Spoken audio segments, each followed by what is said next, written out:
Bienvenidos como cada martes a un nuevo video de noticias. Hoy tenemos noticias sobre el rendimiento de los nuevos procesadores Ryzen de AMD, la RX 6400 que va a llegar pronto, Intel lanza sus GPUs para portátiles pero no aparecen por ningún lado y Rockstar prepara un remake de uno de sus juegos clásicos. Todo esto y mucho más en este nuevo resumen de noticias. Ahora resulta que los mineros usan la línea de GPUs para Workstation de Nvidia para minar criptomonedas. Si hay algo que vimos en los últimos años es que los mineros siempre se la rebuscan para minar obteniendo la mayor ganancia posible, o bueno, al menos lo intentan. Esto implica buscar el hash rate más alto posible con el menor consumo posible. Ahora en Vietnam resulta que están empezando a comprar la RTX A4000 para minería. La RTX A4000 es una GPU dedicada a profesionales y workstations, no está pensada para gaming. Tiene un chip GA104, el mismo que se usa desde la RTX 3060 hasta la RTX 3070 Ti, pero tiene un TDP más bajo y 6 GB de memoria VRAM GDDR6. En gaming tiene un rendimiento similar a la RTX 3060 Ti, pero minando tiene de 60 a 65 MHz por segundo, como una RTX 3070 aproximadamente. Se elige básicamente porque hay mucha más disponibilidad, pero también por su precio, con un precio MSRP de $1000, consiguiéndose a partir de $1200. MSI va a lanzar la RX 6400 de la que hablamos el mes pasado. Además de la RX 6500 XT, AMD también tiene una RX 6400, una GPU que hasta el momento solo era OEM, o sea para venta mayorista a grandes empresas, pero ahora AMD la va a lanzar para el mercado retail.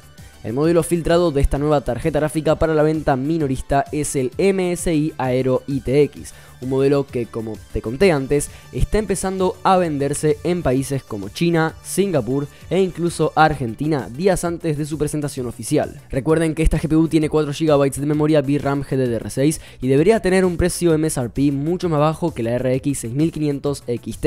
Va a consumir menos de 75 watts, así que no va a tener pines de alimentación adicionales, solo se alimenta del PCI Express, así que no esperen una buena tarjeta gráfica para gaming. Va a ser peor que una RX 6500 XT, pero si el precio es bajo, quizás a muchos les puede interesar. Actualmente el precio de venta es de unos $250 en Argentina y Singapur, pero obviamente ese no va a ser el precio final. Intel lanzó sus GPUs para portátiles, pero no se pueden comprar. Hace más de una semana Intel lanzó sus GPUs Intel Arc para portátiles. En teoría las primeras laptops disponibles tienen GPUs Intel Arc de serie 300, Arc 350M y 370M, pero casi no se encuentran en ningún lado. El Twitter de soporte de Intel dijo en un tweet que las laptops con estas gráficas iban a estar disponibles para su compra sobre finales del segundo trimestre, así que básicamente Intel acaba de hacer un falso lanzamiento, que más que un lanzamiento es un anuncio de presentación encubierto. El tema es que después de este tweet se disculparon por el malentendido y la mala información. Aparentemente hubo un error de comunicación y según Intel las notebooks con estas GPUs Arc 300 sí se lanzaron, pero por el momento solo en Corea del Sur se pueden comprar. Y sí están apareciendo en algunas páginas de Corea del Sur, pero por precios algo elevados. Evidentemente el lanzamiento de las nuevas tarjetas gráficas de Intel se está viendo algo afectado y retardado. En los últimos meses vimos cómo Intel modificó la fecha de lanzamiento de sus gráficas y había falta de información y certeza acerca de cuándo iban a salir. Y a pesar de que cumplieron lanzando las Intel Arc para portátiles este primer trimestre, no sé si es correcto llamarlo lanzamiento cuando solo están disponibles en un país con poco stock y lo único que hicieron hasta el momento fue presentarlas oficialmente. Ojo, capaz que en unas semanas, en estos días, empiezan a aparecer más notebooks con estas GPUs, pero la cosa está medio rara por el momento. Y recuerden, solo me refiero a GPUs de portátiles, las de escritorio llegan más adelante. ¿Y el rendimiento de estas tarjetas gráficas qué onda? Bueno, hasta ahora se vieron pruebas de rendimiento de la Arc A350M y todo apunta a que es peor que una GTX 1650. ¿Por qué les nombro esto? Bueno, porque a mucha gente le puede llegar a interesar, pero también la Arc 350M va a llegar en su versión de escritorio más adelante. Se estima que va a ser un poco mejor, pero bueno, es algo que es bastante interesante. El nuevo procesador de AMD es probado y estos son los resultados. El próximo 20 de abril AMD va a lanzar el nuevo Ryzen 7 5800X 3D. Se trata de un procesador muy parecido a un Ryzen 7 5800X, pero con una arquitectura 3D B-Caché, o sea Zen 3, pero mejorada con muchísimo más caché L3, casi 100 MB. Esta es una de las tantas estrategias que AMD había decidido tomar para hacer frente al nuevo Intel i9 12900K, que en su momento era el mejor procesador para gaming y ahora está en el segundo lugar, superado por el i9 12900KS. El medio Xianzhou Gaming, que que no sé cómo carajo se pronuncie eso, publicó benchmarks sintéticos donde se ve el rendimiento de este nuevo procesador. En Cinebench, el Ryzen 7 5800X 3D obtuvo un puntaje de 1493 puntos en mononúcleo, cuando el Ryzen 7 5800X da 1505 y el i7 12700KF da 1917. En multinúcleo parece también rendir peor que el Ryzen 7 5800X original. El 5800X 3D consigue 15060 puntos y el Ryzen 7 5800X original 15308 puntos. En el resto de benchmarks sintéticos los resultados son similares, igual o menor rendimiento que el Ryzen 7 5800X, pero también fue probado en gaming y acá cambia un poquito la cosa. En Shadow of the Tomb Raider superó al i9 12900K y 12900KS. Se hicieron las pruebas con una resolución 1280 x 720 con gráficos bajos, y aunque el Ryzen 7 5800X estaba usando una RTX 3080 Ti y los Intel una RTX 3090 Ti con RAM DDR5, el Ryzen 7 5800X superó en un 16% al i9 12900KS, con un total de 231 FPS en promedio, mientras que el i9 12900KS tuvo 200 FPS. Además, el Ryzen 7 5800X 3D no es el único nuevo procesador de AMD, también se vieron pruebas de los nuevos Ryzen 5 5500 y Ryzen 5 5600. En los últimos meses, AMD se vio obligado a bajar el precio de sus procesadores y a lanzar nuevas opciones para la gama media-baja después de la salida de los Intel de 12ª generación. Entre sus nuevos procesadores se encuentran el Ryzen 5 5500 con un precio de $160 y el Ryzen 5 5600, $200. AMD está haciendo de todo para ser competitivo actualmente. Las motherboards de serie 300 son compatibles con los Ryzen 5000, cuando antes no lo eran, bajan de precio sus CPUs y salen nuevos. El medio Tom's Hardware realizó muchísimas pruebas de rendimiento y para no mostrárselas todas, que va a ser muy aburrido, se las resumo. El Ryzen 5 5600, que es unos $20 más caro que el i5 12400F, aunque obvio todo depende de dónde lo encuentres, rinde casi lo mismo que el i5 12400F, con apenas unos FPS por debajo en la mayoría de los juegos. En algunos juegos la diferencia es mayor, en otros menor, pero al fin y al cabo en todos los resultados son casi los mismos. Digamos que no parece ser una mala opción a comparación del i5 12400F, y más teniendo en cuenta el precio de las mothers LGA 1700 y el precio del Ryzen 5 5600X, que es más caro que el 5600, por una diferencia de rendimiento que no muchos vamos a valorar. El Ryzen 5 5500 en cambio no parece ser tan buena opción como el Ryzen 5 5600. El i3 12100F rinde un 6,2% en promedio más, costando $30 menos. En Argentina la diferencia de precio por el momento es aún mayor, costando un Ryzen 5 5500 29.000 pesos argentinos y el i3 12100F unos 18.000 pesos argentinos, una diferencia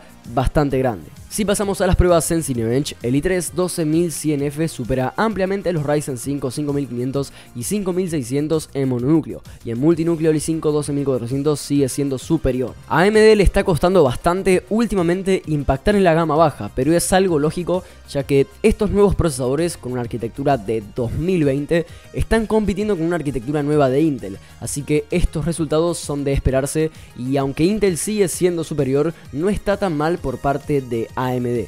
Además, lo bueno de estos procesadores es que las motherboards están baratas, y si tenés una motherboard de serie 300 o posterior, podés actualizar la BIOS y va a ser compatible, así que por ese lado, punto para AMD. Elon Musk ahora es el accionista con más acciones de Twitter. Sí, noticia un poquito vieja, muchos de ustedes ya estarán enterados, pero Elon Musk compró un 9,2% de las acciones de Twitter por $2.890 millones. Para el que viva abajo de una piedra dentro de una burbuja y no conozca a Elon Musk, es el tipo más rico del mundo, dueño de Tesla, SpaceX y creo que PayPal, si es que todavía no lo vendió y se hizo aún más millonario. Hace unas semanas había hecho una encuesta en Twitter preguntando: ¿la libertad de expresión es esencial para el funcionamiento de la democracia? ¿Crees que Twitter cumple rigurosamente con este principio? Claramente Elon Musk está disconforme con la forma en la que Twitter funciona. Cree que la libertad de expresión se ve limitada por la empresa y no le gusta mucho. Tweets después insinuó que iba a comprar la plataforma, pero fue más fácil comprar casi el 10% de las acciones y ahora va a ser administrador de la red social. Incluso se dice que está trabajando en poner el botoncito ese de editar que todo el mundo tanto pide, o sea,